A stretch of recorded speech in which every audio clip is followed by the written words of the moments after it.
طیبہ کا گل تو گل ہے، کانٹا پسند آیا، ہم عاشقوں کو شہر طیبہ پسند آیا۔ طیبہ کا گل تو گل ہے، کانٹا پسند آیا۔ دیکھنے والے اور سننے والے سب کو السلام علیکم ورحمۃ اللہ وبرکاتہ۔ میں ہوں آپ کا میزبان محمد یوشا اور آپ دیکھ رہے ہیں حفاظ ایجوکیشن سسٹم پاکستان کے پلیٹ فارم سے ربیع الاول کی بہار عشق رسول کے ساتھ تقریر سیگمنٹ کا آج یہ 8واں دن ہے۔ ہمارے اس سے پہلے 7 دن مقابلہ جات ہو چکے ہیں، جس میں 21 مختلف جامعات کے اور مدارس کے طلبہ کرام نے شرکت کی۔ آج یہ ہمارا 8واں دن ہے اور آج اس 8ویں دن میں ہمارے پاس 2 راؤنڈز ہیں، جو 2 ہمارے پاس مختلف موضوعات ہیں۔ ختم نبوت پہ تڑپنے کا مزہ دیکھ کہ رسول اقدس صلی اللہ علیہ وسلم کی ختم نبوت، اس کے لیے قربانی، جد و جہد اور اس کا پھر مزہ دیکھ، اور دوسرا بھی ہمارا بڑا خوبصورت موضوع ہے آخرت میں عقیدت کا صلہ کس سے مانگو گے۔ ہمارے پاس 4 شرکاء ہیں، دارالعلوم عثمان غنی سے حنظلہ احمد صدیقی، جامعۃ الانور فقیرہ گوٹ سے محمد معاذ، دارالعلوم معاذ بن جبل سے عزیر بن بابر۔ ان تینوں طلباء کا ایک موضوع ہے۔ اس کے بعد ہمارے پاس جامعہ بیت العلوم منگو پیر سے ہیں طالب علم محمد حماد، جن کا موضوع ہے آخرت میں عقیدت کا صلہ کس سے مانگو گے۔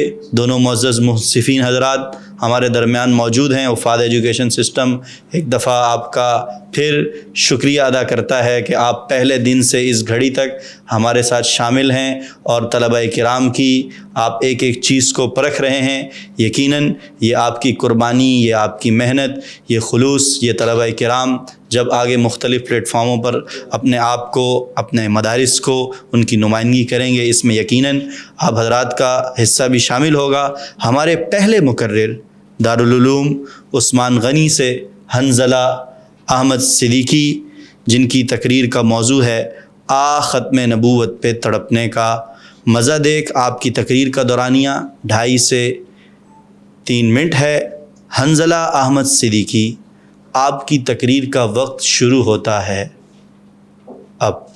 محبت تڑپنا اور امتحان مانگتی ہے صدر علی وقار، ثانی اثنین کہلانے اور لا تحزن کا مخاطب بننے کے لیے ابو بکر کو ساری رات سانپ کا کانٹا برداشت کرنا پڑتا ہے کہ ہاں جناب والا، میرے سامنے یمامہ کی ایک گلی کا منظر ہے کہ ایک طرف مسلمہ کذاب اور دوسری طرف حبیب ابن زید انصاری صحابی رسول۔ مسلمہ سوال کرتا ہے، کیا تم محمد کو رسول اللہ مانتے ہو؟ فرماتے ہیں ہاں مانتا ہوں۔ مسلمہ پوچھتا ہے، کیا تم مجھے نبی مانتے ہو؟ کہتے ہیں نہیں مانتا۔ جناب والا ایک ہاتھ کاٹ دیا جاتا ہے، کہتے ہیں نہیں مانتا۔ دوسرا ہاتھ کاٹ دیا جاتا ہے، کہتے ہیں نہیں مانتا۔ ایک پاؤں کاٹ دیا جاتا ہے، نہیں مانتا۔ دوسرا پاؤں کاٹ دیا جاتا ہے، یہاں تک کہ صحابی رسول کے جسم کے حصے کا ایک ایک ٹکڑا الگ کر دیا جاتا ہے، لیکن اس دریدہ بریدہ جسم سے بس ایک ہی صدا بلند ہوتی ہے کہ فدا کا بھی و امی یا رسول اللہ، کہ ختم نبوت پہ تڑپنے کا مزہ دیکھ، اے پے کریل کوشش پہ ہم کی جزا دیکھ، اے پے کریل کوشش پہ ہم کی جزا دیکھ۔ ختم نبوت ہمارا عقیدہ ہے ذی وقار، اور عقیدے پر مر مٹنے کا مزہ دنیا کی کسی اور شے میں نہیں، کہ جو بھی اس لذت کا آشنا ہوا وہ سولی پر جھول کر بھی دعوت عمل دے گیا۔ یہی وجہ ہے کہ 1200 حاملین قرآن کے تڑپتے ہوئے جسموں نے اپنے لہو کا خراج پیش کیا، اسود عنسی سے لے کر آخری مدعی نبوت تک ایک ایک کذاب کو کیفر کردار تک پہنچانے کے لیے، کہ جو بھی اس راہ کا راہی ہوا، کہ چاہے وہ غازی علم الدین ہو یا ممتاز قادری یا نشتر کالج کے وہ طلبہ جنہوں نے گستاخوں کے لٹریچر کے ٹکڑے ٹکڑے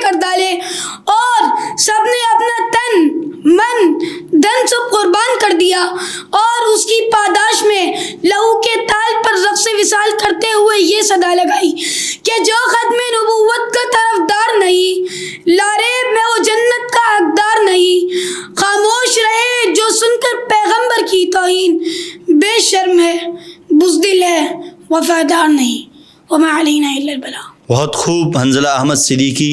حضور اقدس صلی اللہ علیہ وسلم کی ختم نبوت ہم سب مسلمانوں کا عقیدہ ہے کہ آپ آخری نبی ہیں اور آپ کے بعد کسی نبی نے نہیں آنا، اور جب جب بارگاہ رسالت رسول اقدس صلی اللہ علیہ وسلم کی ختم نبوت پہ ڈاکہ ڈالنے والوں نے ڈاکہ ڈالنے کی کوشش کی، آج سے 1300 سال 1400 سال پہلے، اور اگر ہم 19ویں صدی میں بھی دیکھتے ہیں تو جب جب ختم نبوت پہ ڈاکہ ڈالنے کی کوشش کی تو عاشقان رسول، چاہے وہ علماء ہوں، چاہے وہ دینی شعبے سے تعلق رکھنے والے عام مسلمان، ہر مسلمان کا دل عشق نبی میں دھڑکتا ہے اور اس پر کوئی سمجھوتا نہیں۔ تو ختم نبوت کا پہ تڑپنے کا مزہ دیکھ، وہ تڑپنا مقرر نے تقریر میں بیان کیا۔ حضور حضرت ابوبکر صدیق رضی اللہ تعالیٰ عنہ کے زمانے تک، موجودہ دور تک جو حضور اقدس صلی اللہ علیہ وسلم کی ختم نبوت پہ ڈاکہ ڈالنے کی کوشش کی گئی تو کس طریقے سے لوگوں نے اس کا دفاع کیا، ان کا مقابلہ کیا، وہ سب ہمیں روشن ستارے بتاتے ہیں کہ ختم نبوت پہ تڑپنے کا مزہ دیکھ۔ ہمارے دوسرے شریک ہیں جامعۃ الانور فقیرہ گوٹ سے محمد معاذ، آپ کی تقریر کا وقت شروع ہوتا ہے اب۔ محبت جب عروج کو پہنچتی ہے تو تڑپ کہلاتی ہے صدر علی وقار، اور جب کسی دیوانے کو یہ مقام حاصل ہو جائے تو اسے اپنی جان سے زیادہ اپنے محبوب کی عزت و ناموس کی پرواہ ہوتی ہے۔ اور جب حضور کے وصال کے بعد عاشقان رسول کے آنسو خشک بھی نہ ہوئے تھے کہ مسلمہ کذاب نے نبوت کے باب میں نقب زنی کی کوشش کی، تو حضرت ابوبکر ہی کی قیادت میں ہزاروں عاشقان رسول اٹھے، یمامہ کا میدان سجا، سینکڑوں حفاظ قرآن نے اپنے لہو سے عقیدے کی سرحدوں کی آبیاری کی، مگر ختم نبوت کے قلعے میں شگاف نہ آنے دیا کہ صدر علی وقار حضور کے نام کی مالا سجائے۔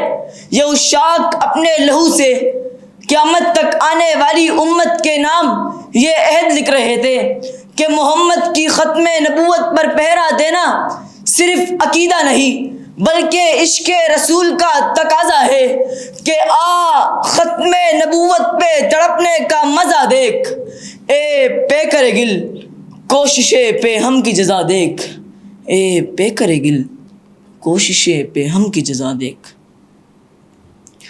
جب حضور قیامت تک کے انسانوں کے نبی ہیں تو عشق رسول بھلا کسی زمانے تک کیسے محدود ہو سکتی ہے جناب والا؟ یہی وجہ ہے کہ جب یہ تڑپ بر صغیر پہنچی تو علامہ انور شاہ کشمیری بیماری کے باوجود ختم نبوت کی گواہی کی پکار پر لبیک کہتے ہیں، اور تاریخی جملہ ارشاد فرماتے ہیں کہ شاید یہی سفر میری نجات کا ذریعہ بن جائے۔ عطا اللہ شاہ بخاری کی للکار عشق کے ساتھ سے ہی نکلتی ہے، اور راہ عشق میں مارے جانے والے شہیدوں کے خون کے جواب دہ خود بن جاتے ہیں۔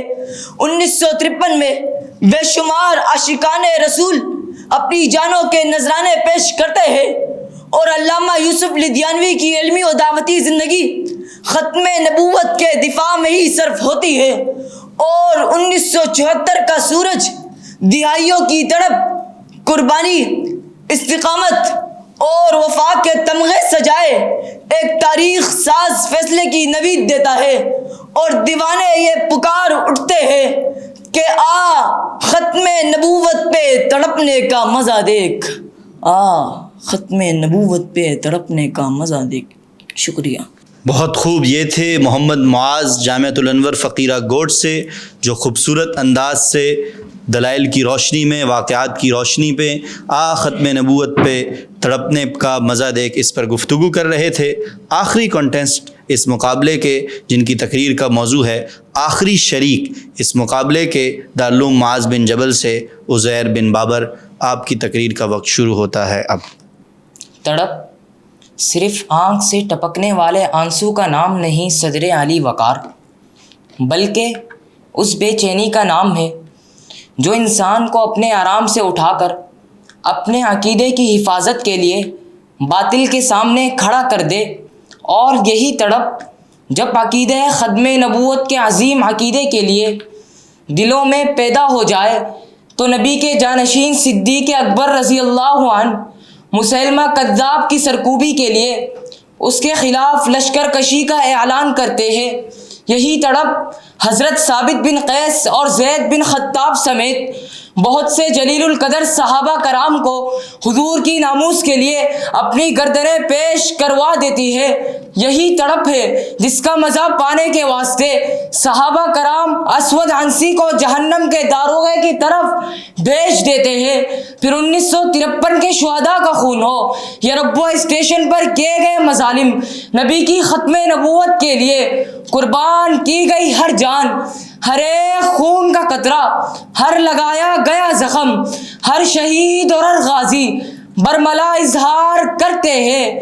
تو فکر دو عالم کو مٹا دل سے جگر دیکھ، اس عشق محمد کی تڑپ کا تو اثر دیکھ، ختم نبوت پہ تڑپنے کا مزہ دیکھ، اس راہ میں کٹتا ہوا عاشق کا تو سر دیکھ، ختم نبوت پہ تڑپنے کا مزہ دیکھ۔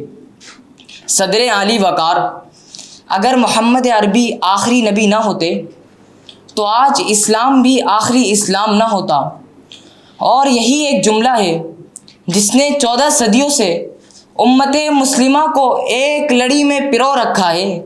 فرنگی سامراج کے خود ساختہ پودے غلام محمد قادیانی کے دعووں کی بیخ کنی ہو، یہ جھوٹے مدعی کے پیروکاروں کو دائرہ اسلام سے خارج کرنے کی انتھک سائی ہو۔ 7 ستمبر 1974 کا وہ تابناک دن ختم نبوت پر مر مٹنے اور تڑپ کا مزہ پانے کا دن تھا۔ مولانا قاسم نانوتوی ہو یا اشرف علی تھانوی، حسین احمد مدنی ہو یا علامہ انور شاہ کشمیری، یوسف لدھیانوی ہو یا مفتی شفیع رشید احمد گنگوہی، ہر ایک درخشاں ستارہ ختم نبوت پر تڑپنے کا مزہ پا گیا، اور آج بھی اگر ضرورت پڑی تو امت مسلمہ کا ہر نوجوان پہلی صف میں کھڑا ملے گا کہ مستے میں الفت ہو در شاہ پہ آ دیکھ، دنیا کی سبھی راحتیں اس در پہ گوا دیکھ، ختم نبوت پہ تڑپنے کا مزہ دیکھ، کٹتی ہوئی گردن میں بھی ذوق وفا دیکھ، ختم نبوت پہ تڑپنے کا ختم نبوت پہ تڑپنے کا مزہ دیکھ۔ شکریہ۔ بہت خوب عزیر بن بابر، بہت خوبصورت انداز میں آپ نے تقریر پیش کی، اور یقیناً ہمارے ناظرین اس تقریر سے محظوظ ہوئے ہوں گے۔ اس کے بعد ہمارے پاس، جیسے آپ کو بتلایا تھا کہ آج ہمارے پاس 2 راؤنڈز ہیں اور 2 مختلف موضوعات پر طلبہ تقریر کریں گے۔ تو آخرت میں عقیدت کا صلہ کس سے مانگو گے، اس موضوع پر تقریر کرنے کے لیے ہمارے پاس طالب علم موجود ہیں۔ جامعہ بیت العلوم منگو پیر سے محمد حماد، دوسرے بھی 2 اداروں سے طلبہ کرام نے اس مقابلے میں حصہ لیا تھا، لیکن چند وجوہات کی بنا پر وہ اس مقابلے میں آج شرکت نہ کر سکے۔ تو محمد حماد، آپ کی تقریر کا وقت شروع ہوتا ہے اب۔ صدر علی وقار، انسانی تاریخ کا سب سے بڑا المیہ یہ ہے کہ انسان نے ہمیشہ سچائی کے اصل روح کو چھوڑ کر زبانی دعو اور رسم و رواج کی پناہ لی ہے۔ عقیدت کسی بے جان جذبے، محض زبانی نعروں یا سال میں ایک بار منائے جانے والے جشن کا نام نہیں، بلکہ عقیدت تو وجود کی اس تسلیم و رضا کا نام ہے جو انسان کے عمل، اس کے اخلاق اور اس کی زندگی سے جھلکتی ہے۔ جناب والا، جب قومیں زوال پذیر ہوتی ہے تو وہ اطاعت کے کٹھن راستے سے فرار اختیار کر کے عقیدت کا ایک جعلی خول چڑھا لیتی ہے۔ ہم نے محبت کا دعویٰ تو کیا مگر اس محبت کی قیمت ادا نہیں کی۔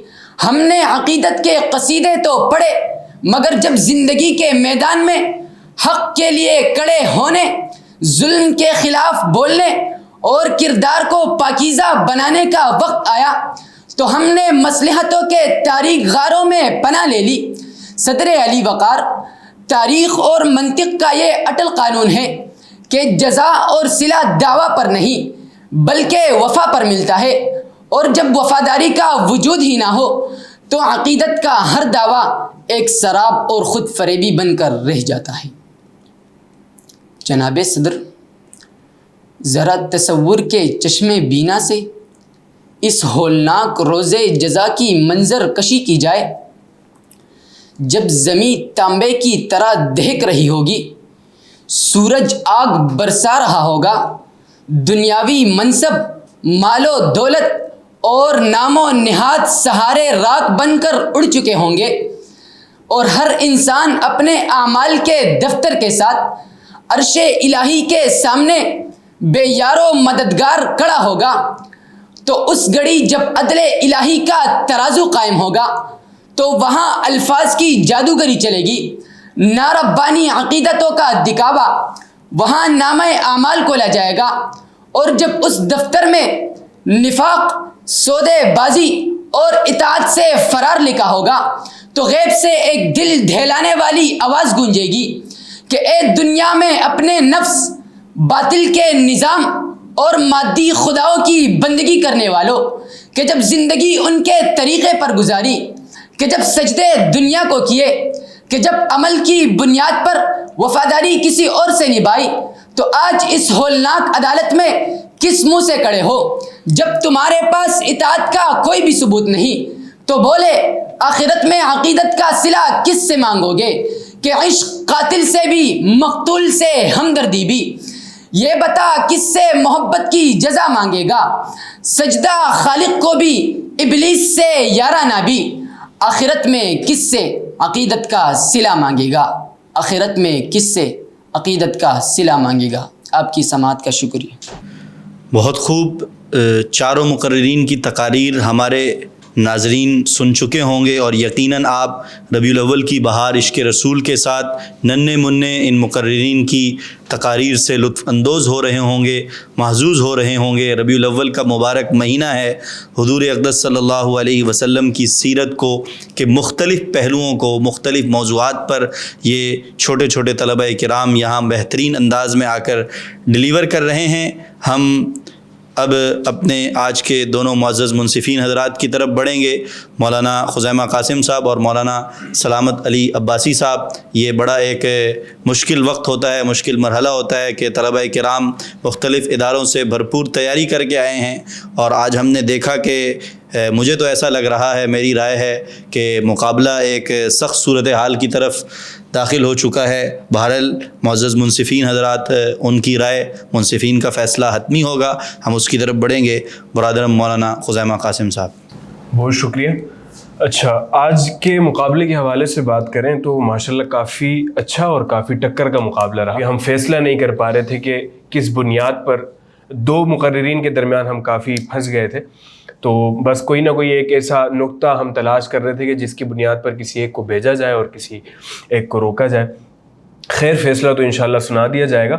البتہ میری گزارش یہ ہے کہ جب سیکھنے کا مرحلہ ہے تو ظاہر سی بات ہے ہم سیکھ سکتے ہیں، اور اگر کوئی بات یہاں کی جائے تو شاید یہ سیکھنے کی نیت سے ہی کی جا رہی ہے تو کوئی برا نہ مانے، بس یہ کہ محنت کرنے کی کوشش کریں۔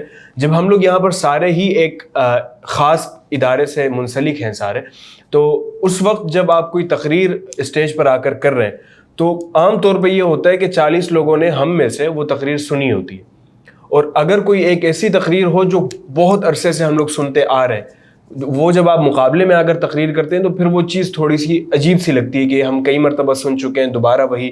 اس کے مقابلے میں اگر کوئی نیا مواد لے کر آتے ہیں تو پھر اس کو مارجن مل جاتا ہے اس چیز کا۔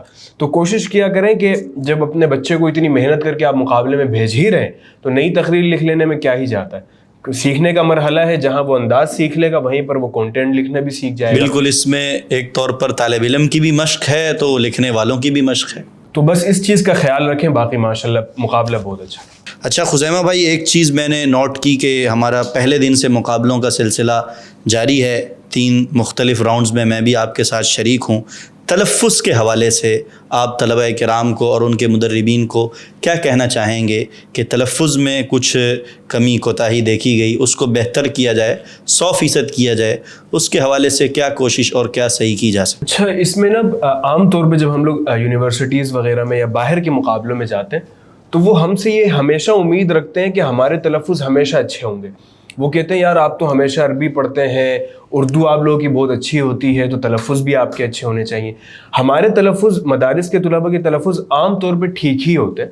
مسئلہ اس وقت ہوتا ہے جب ہم اردو کے تلفظ اور عربی کے تلفظ میں ہم لوگ تھوڑے سے, جیسے قوف ہے تو ہم قتل کہہ رہے ہیں, حالانکہ جب ہم اردو میں وہ بات کہہ رہے ہیں تو وہ قتل ہو جاتا ہے, تو اس چیز میں تھوڑا سا مسئلہ ہوتا ہے. یعنی تجوید کی جو ادائیگی عربی میں ہے اس کو اردو میں ہی نہیں ہم نے لاگو کرنا. اس کے علاوہ جب آپ تقریر بچے کو دے رہے ہیں تو استاد کی ذمہ داری یہ ہوتی ہے کہ وہ تلفظ بتا دے. اگر تلفظ بتا رہا ہے اور بار بار وہ تقریر سن رہے ہیں بچوں سے تو وہ ٹھیک ہو ہی جاتا ہے, اس کا کوئی مسئلہ نہیں. اس کے علاوہ ریختہ ایک ایپ ہے, وہاں پر آپ کو ہر لفظ کے 2-3 تلفظ مل جاتے ہیں, اس میں سے آپ کو جو بھی زیادہ مستعمل لگ رہا ہے آپ اس کو یاد کر لیں, تو اس طرح انشاءاللہ تلفظ بہتر. بالکل. اس میں ہم نے تو اپنے اساتذہ سے یہ سیکھا کہ وہ جب ہمیں تقریر کہلواتے تھے تو جو مشکل الفاظ تھے وہ باقاعدہ کہتے تھے کہ بیٹا قلم رکھیں اور اس کے اوپر زبر زیر پیش اعراب لگائیں تاکہ بچے کو یہ تقریر یاد کرنے میں آسانی ہو. کیونکہ ہمارے پاس جو معزز منصفین حضرات ہوتے ہیں, جہاں مواد کا, انداز بیان کا, باڈی لینگویجز کے نمبرات ہوتے ہیں, وہیں تلفظ بھی ایک اپنی جگہ مستقل اہمیت رکھتا ہے. اگر وہ 100% ٹھیک ہوں تو تقریر کا حسن دوبالا ہو جاتا ہے. ہم آج کے مقابلے کے فیصلے کی طرف بڑھیں گے. مولانا سلامت علی عباسی صاحب. ماشاءاللہ پہلے دن سے جو ہمارا مقابلہ چل رہا ہے, آج 8واں دن ہے, تو بہت اچھا رہا. باقی وہی بات جو انہوں نے کر دی کہ پہلی تقریر ہمیں کاپی تقریر سننے کو ملی, تو اس کے حوالے سے تو کوئی بات ہے ہی نہیں. باقی جہاں تک بات ہے, دوسری جو 2 تقریریں تھیں ہماری جامعۃ الانور فقیرہ کوٹ سے محمد معاذ کی اور دارالعلوم معاذ بن جبل سے عزیر بن بابر کی, تو ان دونوں کی تقریریں ماشاءاللہ بہت بہترین تھی. نیا مواد دیکھنے کو ملا, دلائل بہت شاندار ملے. بس 19-20 کا ایک فرق جس کی بنیاد پر ہم نے ایک فاتح قرار پایا, ایک بندہ اور ایک بندہ پیچھے رہ گیا, وہ فرق بھی معمولی طور پر, یعنی کہ آپ سمجھیں کہ 0.5 کا ہے. اور وہ بھی اس بنیاد پہ کہ انہوں نے اپنی تقریر کے دوران کہا, عزیر بن بابر نے, ظاہر سے پتہ لکھنے والوں نے شاید کسی اور انداز میں لکھا ہو یا کچھ اور لکھا ہو, یا شاید انہوں نے یہاں پہ ادا غلط کر دی. انہوں نے کہا اسلام بھی آخری اسلام نہ ہوتا. تو مجھے یہ لگا کہ یہ کہنا چاہ رہے ہوں کہ اسلام بھی آخری مذہب نہ ہوتا. تو لیکن ظاہر سی بات ہے جو چیز ادا کی جائے گی تو ہم اسی کا ہی خیال رکھیں گے. اور اسی طریقے سے اور بھی ان کے جو دلائل تھے ان کی بنت یعنی کہ اس انداز سے نہیں تھی جس انداز سے ہمارے پہلے مقرر جو محاذ کی تھی اس طریقے سے ہونی چاہیے تھی. باقی انداز بیان دونوں کا اچھا تھا. اور تلفظ کی بات جہاں تک آپ نے کی, تو ہمارے پہلے جو ایک مقرر تھے وہ آ کے انہوں نے کہا کہ پیکر گل لفظ ہوتا ہے شعر کے اندر, وہ پیکر علق کہہ رہے تھے اس کو, یا شاید ان کو جو تقریر تیاری سے ہی نہیں کروائی گئی, سبقت لسانی بھی ہو سکتی ہے, یا سبقت لسانی کہہ لو, یا شاید ان کے ذہن میں ہے کہ یہی اس کی اصل تلفظ ہے. تو یہ چیزیں چھوٹی چھوٹی چیزیں جن کو ہم نوٹ کرتے ہیں اور پھر اسی کی بنیاد پہ جو ہم فیصلہ کرتے ہیں. تو آج ہمارے پاس جو ہے یعنی کہ سمجھو 2 سلاٹ تھے ہمارے پاس, 2 مقابلے ہونے تھے. تو جو ہمارا پہلا سلاٹ تھا جس کا موضوع تھا ختم نبوت پر تڑپنے کا مزہ دیکھ, اس کے فاتح قرار پائے ہیں جامعۃ الانور فقیرہ کوٹ سے محمد معاذ. بہت بہت مبارک ہو محمد معاذ آپ کو. اور اسی طریقے سے جو ہمارا دوسرا جو تھا اس کے اندر تو باقی 2 طلباء آئے نہیں 2 مدارس کے, تو وہ تو جو ہمارے مقرر تھے محمد حماد جامعہ بیت العلوم منگو پیر سے, تو یہ فاتح قرار پائیں گے. تو گویا کہ ہمارے جو دونوں آج کے یہ ونر ہیں, اور یہ اگلے انشاءاللہ سیمی فائنل راؤنڈ میں ہمارے سامنے. یہ تنے تنہا تھے, لیکن اس کے بعد بھی انہوں نے مواد بہترین انداز میں ڈیلیوری ایک اپنا 100% دینے کی کوشش کی. ہم اپنے مقررین طلباء سے, اپنے جو ناظرین دیکھ رہے ہیں ان سے یہی کہیں گے کہ practice makes a man perfect, کہ جتنی ہم مشق کرتے چلے جائیں گے ہمارے تقریر میں, ہمارے انداز بیان میں, ہماری تقریر میں جو پوزز ہیں, اتار چڑھاؤ ہے, وہ بہتری اس میں آتی چلی جائے گی. ان کا مواد بہت اچھا تھا. ان کے حوالے سے میں نے گفتگو اس لیے نہیں کی کیونکہ یہ اکیلے ہی تھے. تو جب ظاہر سے پتہ جو سننے والے ناظرین ہوتے ہیں وہ اس چیز کو نوٹ کر رہے ہوتے ہیں کہ ججز کے ریمارکس کیا ہوں گے. تو میرا یہ فرض یہ بنتا تھا کہ جو 3 جن کے درمیان آج خاص مقابلہ تھا ان تینوں کے حوالے سے بات کی جائے, تاکہ سننے والوں کو بھی یہ بات لگے کہ کس بنیاد پر پوزیشن آئی ہے اور کس بنیاد پر ہمارا طالب علم یا ہمارے ادارے کا جو نمائندہ تھا وہ کس بنیاد پہ پیچھے رہ گیا. تو یہ آج کا مقابلہ ماشاءاللہ بہت اچھے طریقے سے ہوا. تو ہمارے جو 2 شرکاء جو اگلے مرحلے کے لیے کوالیفائی نہیں کیے, جو اس اسٹیج پر آ گیا, وفاد ایجوکیشن سسٹم پاکستان نے یہ پلیٹ فارم مہیا کیا ہے. طلباء اس اسٹیج تک آ گئے, اپنے ادارے کی نمائندگی کی, کیمرے کو فیس کیا, یہ سب بھی کامیاب ہیں.